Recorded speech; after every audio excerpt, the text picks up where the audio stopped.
everyone, it's Emmy Hall. I'm here in beautiful Colorado. Always so happy to be here, and look what I got behind me. It's the 2014 Mazda MX-5 Miata. I know, I'm so excited! Now listen, those of you that know me, you know that I daily drive a 2001 Miata, and I love it. It is my pride, it is my joy. Does the 2014 have what it takes to make me want to switch and upgrade?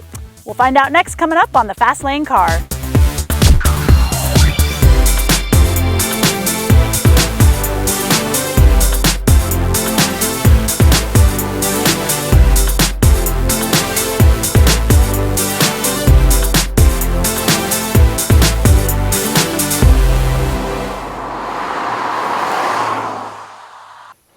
Under the hood, Mazda's given us a 2-liter inline-4 engine, and that's good for 167 horsepower and 140 pound-feet of torque. Now, power goes to the rear wheels via a 6-speed manual transmission, and for some unknown reason that is a sacrilege to all things automotive and fun, you can get this car in an automatic. If you do, I will hunt you down and I will kill you. And also, you lose horsepower. You get 158 horsepower with the automatic, so just don't do it.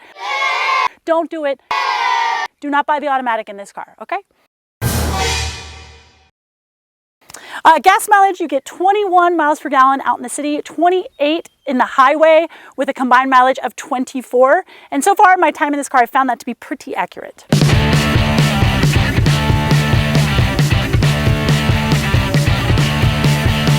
Now this is the 3rd generation of the Mazda Miata. This car has been in existence since 2006, so it's been around for a long time, and I gotta say, it's not my favorite styling.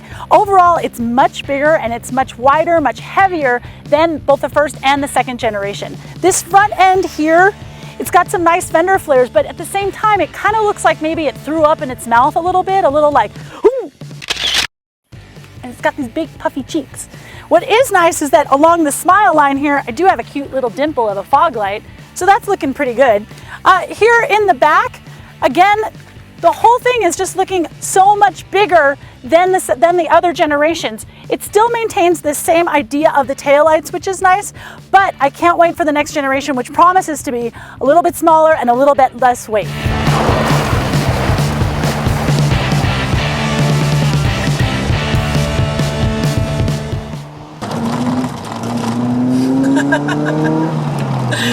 So behind the wheel of this car, I mean, regardless of how I feel about the exterior, driving it is so much fun. I will forget all about how I don't like how it looks. I mean, it's perfectly balanced. I've got front and rear stabilizers. I've got independent front and rear suspension, rear wheel drive. I mean, yeah, there's not a lot of power. It's not a straight line dragster, but I don't care because it's so much fun. You really feel connected to this car. You feel connected to the road. You don't sit in a Miata, you wear a Miata. And I love it. It fits me so very well.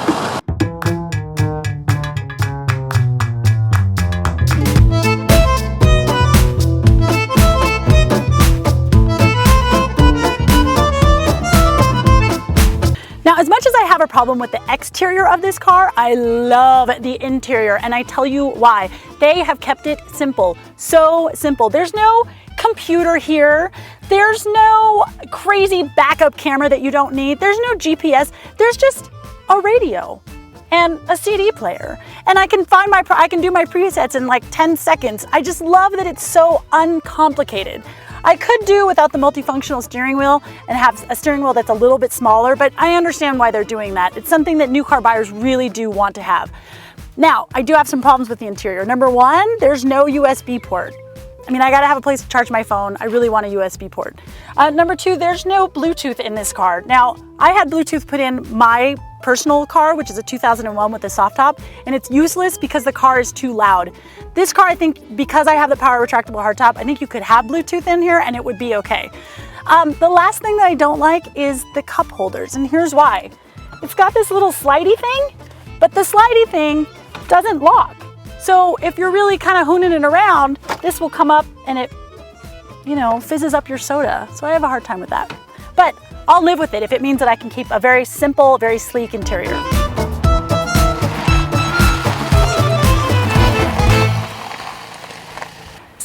about the trademark laundry basket rating? Well, I have got 5.3 cubic feet of space, but that is actually more than previous generations because instead of a spare tire, I have a tire repair kit. But the important thing is a laundry basket, so I think it fails. It fails the laundry basket test. Laundry basket rating of 0, but I'm just curious to see maybe if I can fit in it. Okay, wait, I got it.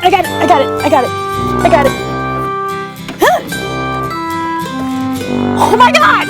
Dude, try to close it.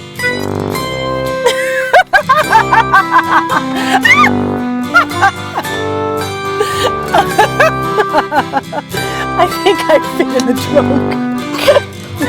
I'm never gonna get out now. Let me get my ab workout going. There we go. Phew, that was fun.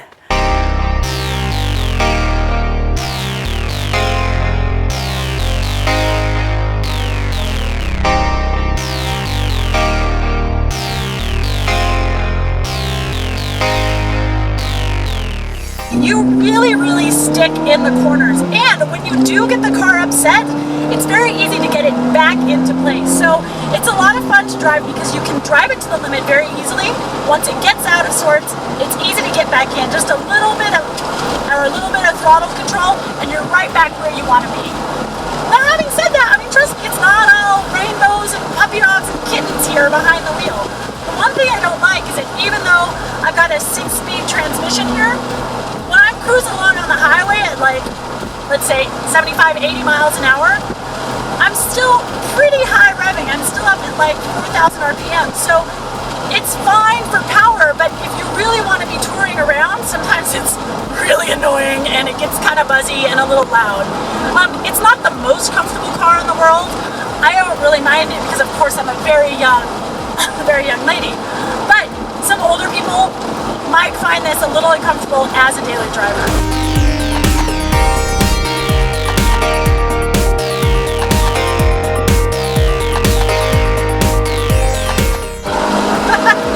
This car redlines at 7,200 RPM. Now I've only got 140 pound-feet of torque, which isn't a lot, so I understand it's not meant for straightaway racing, but getting it in the corners here, super easy to heel toe shift in the rev match. Go right around this corner. I mean, there is a reason why SCCA racers around the country race this thing. You'll see Miatas at autocross events. You'll see them out on the track because they're so great at what they do. God, I love this car. I love this car. It's the only car for me.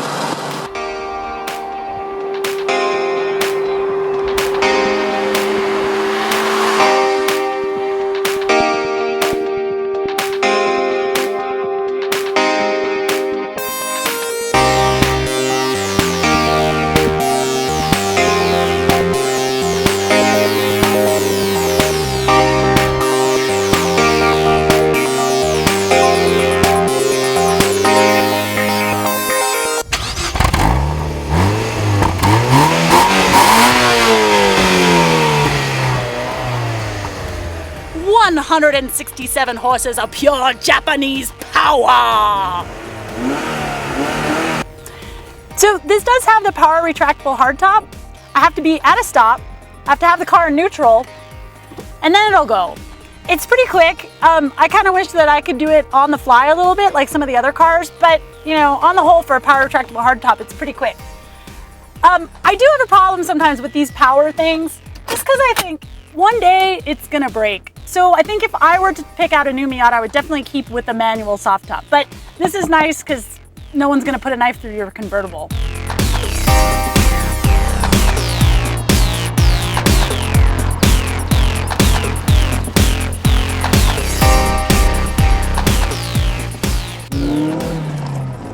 One of the things I like the most about the Mazda Miata is that it still has hydraulic power steering. None of that electronic power steering crap that you have in a lot of other sports cars. I mean, the only people that are doing a decent electronic steering that feels like hydraulic is Porsche, and that's just not feasible for this price point of this car.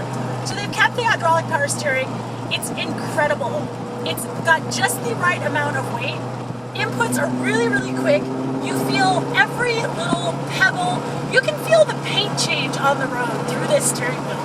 And it's absolutely fantastic. It's definitely one of the things, besides the balance of this car, the steering is really what makes this car so enjoyable to drive and such a blast and such a, really a confidence builder behind the wheel, you know?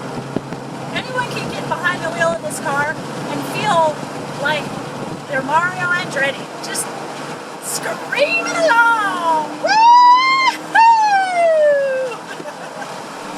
Oh my God, this is the best car ever.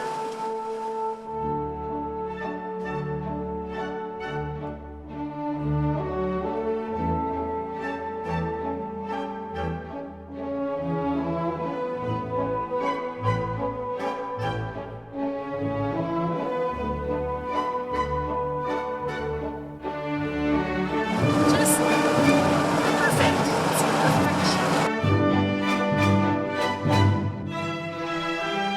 I love it! Another Miata. It is the best car in existence.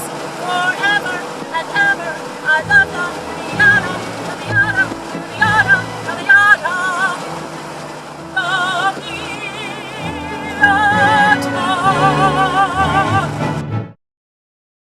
The 2014 Mazda MX-5 Miata Grand Touring Power Retractable Hardtop comes in at $29,450, but our test model here, which has the sport suspension package, which has got sport tuned suspension and Bilstein shocks, as well as a limited slip and a few little premium touches, will come in at just over $32,000.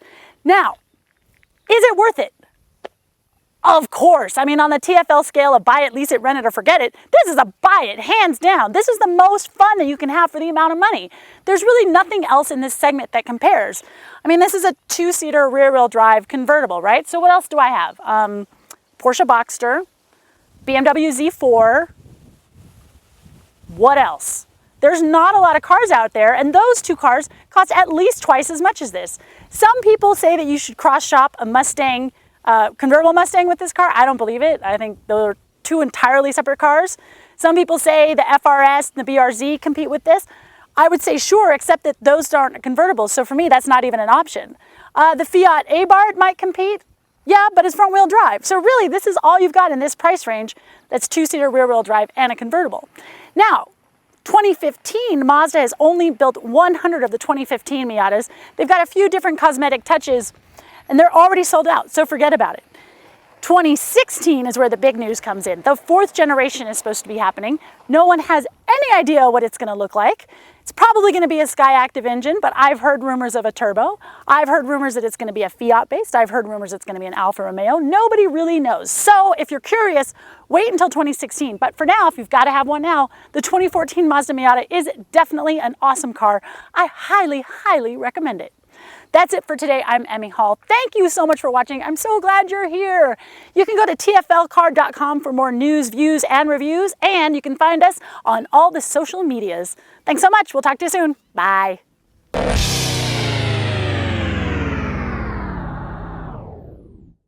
Poor Tommy. I leave him out in the sun. Say, really, I'm gonna be right back. I'm just gonna go talk about the steering. I'll be right back, I swear to God. And watch, I could just take off to those mountains and I'd leave him here and he would be stuck there with his camera. She left me. Where'd she go?